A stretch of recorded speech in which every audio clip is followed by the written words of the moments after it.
Illegal immigration continues to be a problem in this country, and that's why civilian groups like the Minutemen have cropped up to help do whatever they can to seal the border. The group seems to be gaining mainstream recognition. Caltrans, the agency that oversees California's highways, recently gave the San Diego chapter of the Minutemen a new stretch of road to clean up for the Adopt a Highway program.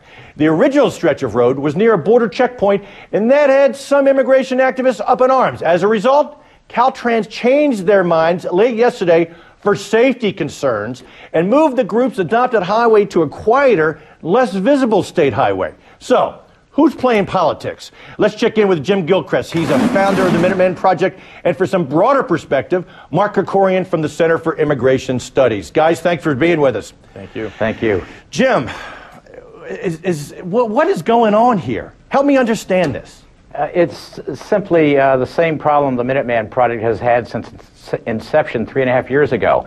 It's as much as a rule of law issue regarding the chaotic lack of enforcement of our immigration laws as it is a freedom of speech issue. And there are certain interests in the United States of America, including the Border Angels group, which is sponsoring this attack against the San Diego Minutemen, who want to stifle and suppress free speech. It's as simple as that. I think I'm standing behind the San Diego Minutemen and certainly will help them in their court proceedings to ensure that they have free speech like all Americans should have. You know, they say, Mark, safety concerns.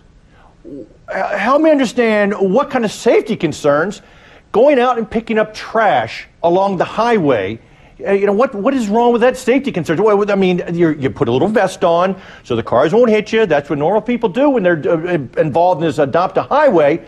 But, you know, what do they think they're going to be out there directing traffic? Come on. Well, I mean, it's just an excuse. But the bad guys here really isn't Caltrans, the government bureaucrats. They're just kind of timid bureaucrats like most bureaucrats are, and they've been intimidated and cowed by these advocacy groups, by these open borders organizations. And when you look at the issue on its face, you might think, well, it's a little local issue. Why is it relevant for, you know, broader coverage? But it really does tell us something about the broader immigration debate, and that is that the open borders side doesn't want to have a debate.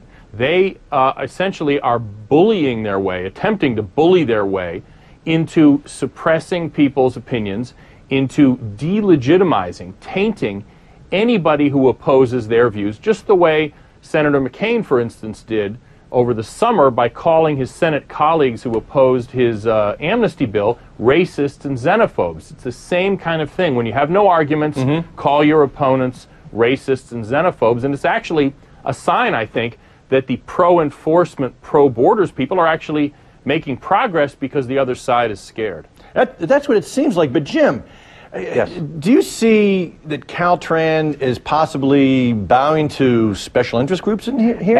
Absolutely. Now I'm going to give you a precise example of a sign that I feel is perhaps a racist sign. It's called La Raza Plaza, and I believe it's off Interstate 5 or Interstate 405 in downtown Los Angeles. La Raza Plaza. Now, I could make the argument that this is a racist, hostile, violent group. I want that sign taken down. I choose not to. That's La Raza's privilege. Now, what's La just for our viewers? Tell us about La Raza. La Raza and Mecha are, in my opinion, the largest organized racial supremacy group in the United States today. And if we're going to have a La Raza Plaza sign, what's next? A KKK Plaza sign? A Black Panther Plaza sign? This goes right to the heart of free speech. And like Mark Krikorian, God bless that guy, said, this is a bogus excuse by those opposed to immigration law enforcement to stifle free speech. It's as simple as that. It really is simple. Yeah, Mark, you know, it sounds like it is. I mean, La Raza Plaza, you know, if in fact this group, you know, is as bad as Jim says they are, what's the problem with the Minutemen? You know, some people say, oh, they're vigilantes. But the Minutemen, you know, some people say, well, they're a bunch of kooks.